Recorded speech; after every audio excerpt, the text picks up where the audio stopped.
to my channel. On today's video, we're going to go through knitting my husband a wool sweater. I've already done the process, so let me tell you that it takes a lot longer than I expected, but I think the end results ended up really nice. I ended up going with a vintage pattern off Etsy. I will link in the description below the pattern that I used. It does not actually have a name for the pattern. The number listed is 3907. But the pattern does not say what brand it originally was. But in the description of the pattern, it says it is essential to use Lister yarn. And as with most vintage patterns, the patterns were created by the yarn companies so that you use the yarn that they've produced. So it's pretty much a guarantee that this pattern was Lister 3907 originally. It looks like it was probably from the late 70s, early 80s. I could not find evidence of any of the yarns that they suggest. They suggest 3 different yarns: pure wool Aran, machine washable Aran, and thermoknit Aran. So if anybody has any information on those, I would greatly appreciate it. But what we are going to use is this Knit Picks Simply Wool Aran Weight in the color Wallace. Fun fact, this yarn is actually the same color as one of our dogs. So it does kind of feel like I'm knitting her fur into a sweater for my husband. But it's really soft, has a nice wool smell to it, and it worked up really nicely. I definitely had some hiccups along the way, which you'll see. But it was all part of the process, and I really had a fun time working through all of the issues and things that I hadn't planned for. So I hope you enjoy the video. Let's cast on. The first piece of the pattern that I knit up was the back. This is a bottom-up pattern with raglan sleeves. And so the first part was to cast on the rib at the bottom of the back. I used size 7 needles for the back rib, and then used size 9 needles for the rest of the stockinette of the pattern. That rib size 7 needle will come back for the cuffs on the sleeves as well as the collar.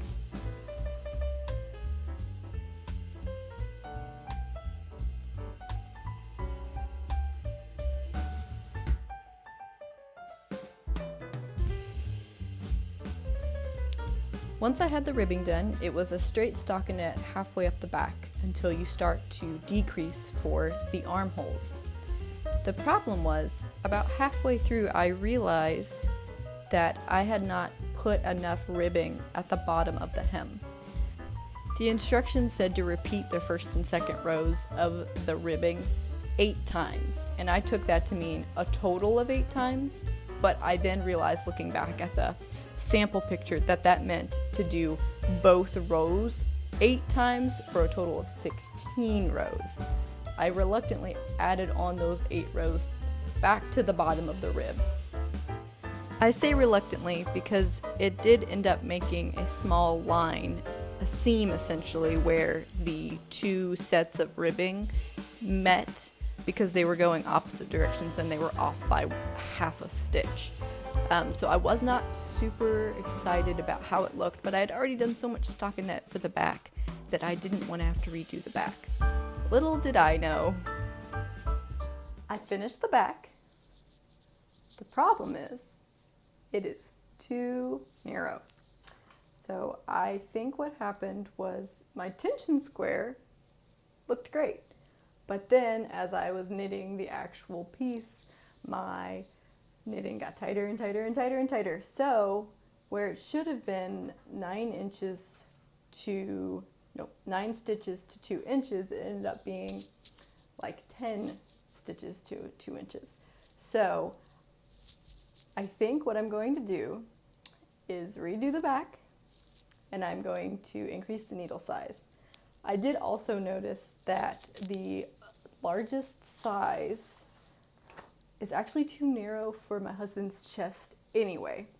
So his chest size is about a 46, and that's the size of the sweater, which is fine, except I don't want my sweater to be super tight. Hi, Poppy. The sweater shouldn't be straight tight across his chest. It's a winter sweater. It needs some bulk to it. So what I'm going to do is increase the stitches. So the largest size is the 44. So I'm gonna have to do a little bit of math on my end to try and get it to be a little bit wider. So combined with increasing the needle size from 8 to a 9 and adding a couple of inches on each side of the width, I think it'll be fine. I'm a little frustrated that I have to redo the back, but if I had thought about this and looked at it in the middle of doing it instead of waiting till the very end, I probably would have figured this out sooner. But this also lets me redo the ribbing on the edge, which I'm really just not super happy about, even though I'm sure it would have been fine. I will like it to be more in one piece. So we're gonna start over and do 109 stitches instead of 105 stitches, which should increase the width from 46.5 inches to 48 inches.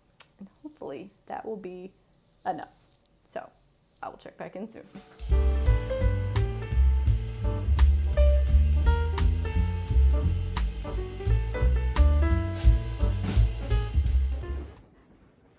Okay, so I finished the new back.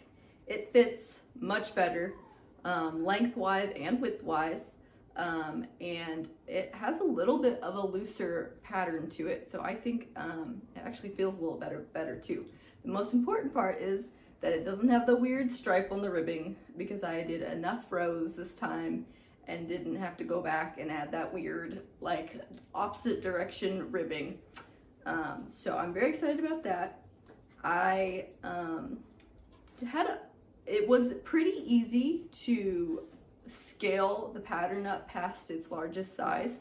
The ratios between the sizes were pretty easy to figure out and kind of put in some numbers and see what would work to make a bigger size. So I ended up doing, I think the largest size was a cast on of 105 stitches.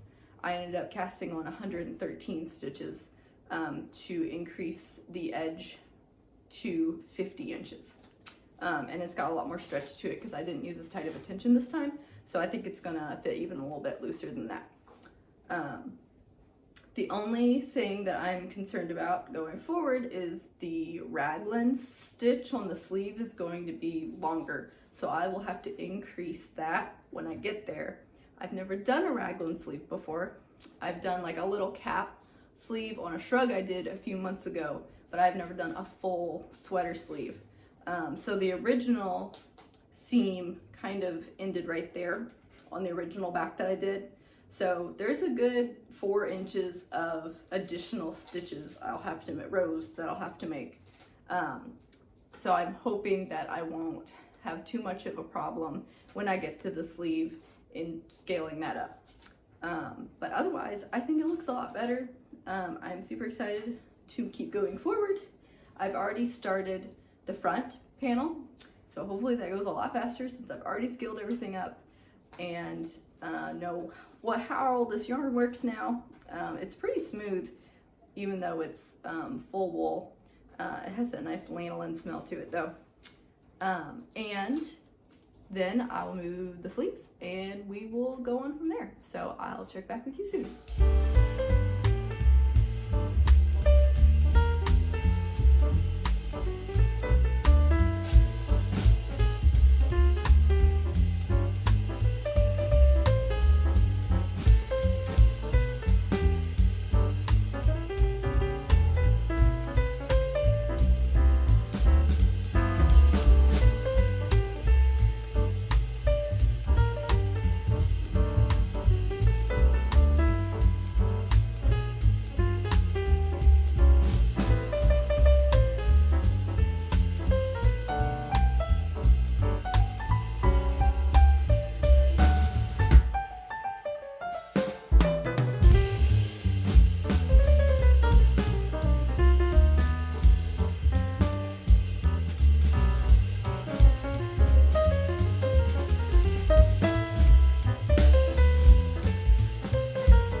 crazy, but I wanted to show you that I have finished all of the pieces for the sweater. So, the front, the sleeve, the back, and then I have the other sleeve already pinned up to steam it out to block it so that we can start sewing it up. I am so excited that these are done. I had to redo the back. I had to redo one of the sleeves because it ended up being too long from where I increased it to match the front and the back. So then I had to rework the sizing for the second sleeve and then go back and frog back half of the first sleeve to match it. So I am very happy. They all seem to fit well together. So we are going to sew them up. The way the pattern has me sew it up is I sew up the sleeves, attach the sides of the sweater together, attach the sleeves to the sweater except for the front left seam, which will stay open to work the rib collar that it has. So I'll put it on straight needles and just work a rib collar back and forth like the cuff and the hem. And then once that's done, I'll fold it over and sew it in place and then sew up that last seam. And then it'll be done. So it's the week of Thanksgiving, and so I think I started the sweater back in August.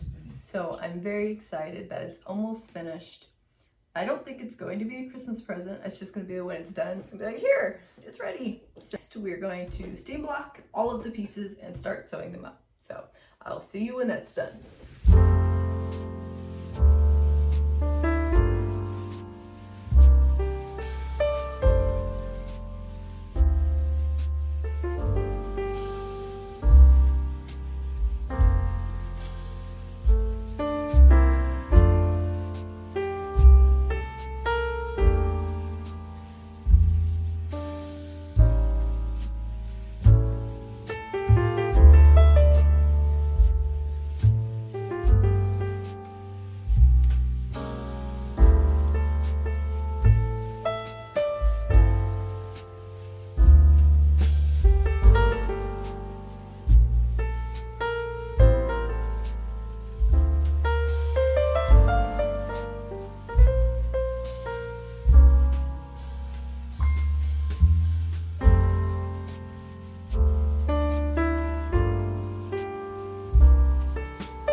As you can see, it is Christmas time now, but that's okay because it also means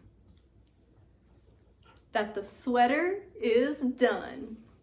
It has a back that fits, it has a front that fits, it has sleeves that fit, and my husband tried it on and it fits him great, and he wore it all day yesterday, which was awesome. After I blocked it and shaped it, it didn't take too long to dry, thankfully. It took about a day and a half.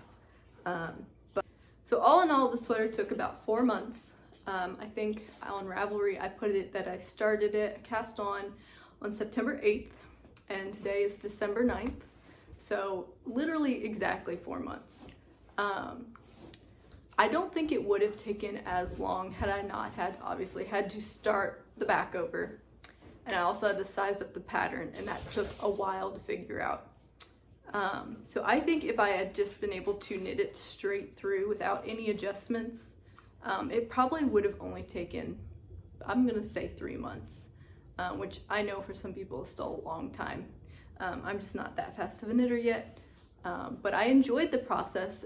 At no point was I upset about the process. I understand that I should have tried to redo the back before, or I should have measured the back before I started it, and that would have saved me the trouble of doing the back panel again.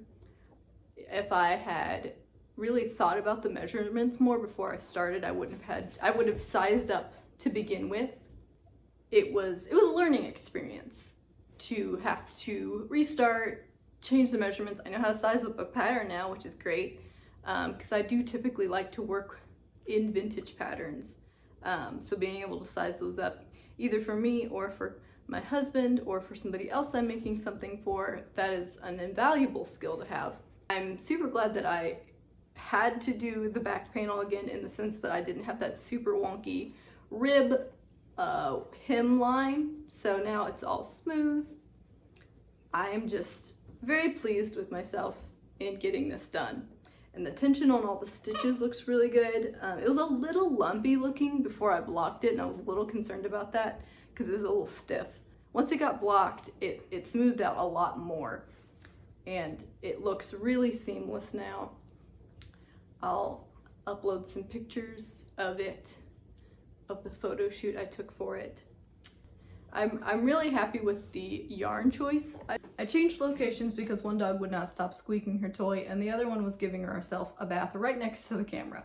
So here we go again. The yarn was a little lighter than the pattern originally called for. This one ended up being a little lighter, so I went up in gauge. But even still, I'm really happy with the tension and the texture. I thought maybe it was going to be a little too holey, but I think it looks really tidy. There's a little bit of see-throughness, but it's wool, so he's going to be wearing it under a button-up or a shirt anyway. I love the end product, but even the process itself was really rewarding and really helpful to be able to learn a new set of skills in knitting, to be able to learn how to size up a pattern, to be able to measure a pattern correctly and know when it's incorrect is also very important. And yeah, I will leave you with some pictures of the sweater in detail and of it being worn. My husband's a little camera shy, so I only got a couple of good photos of him in it, but I think it looks really good. Thank you all for watching my video. If you liked the video, please let me know. If you have questions about the pattern or the process or the end result of the sweater, please let me know. And I will see you in the next video.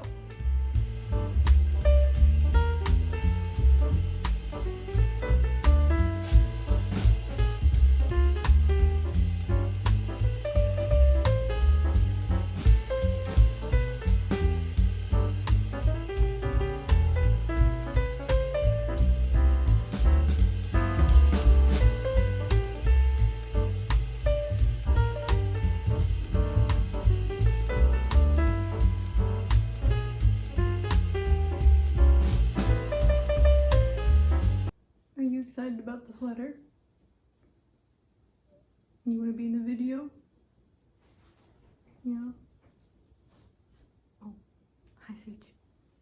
Sage wants to be in the video too.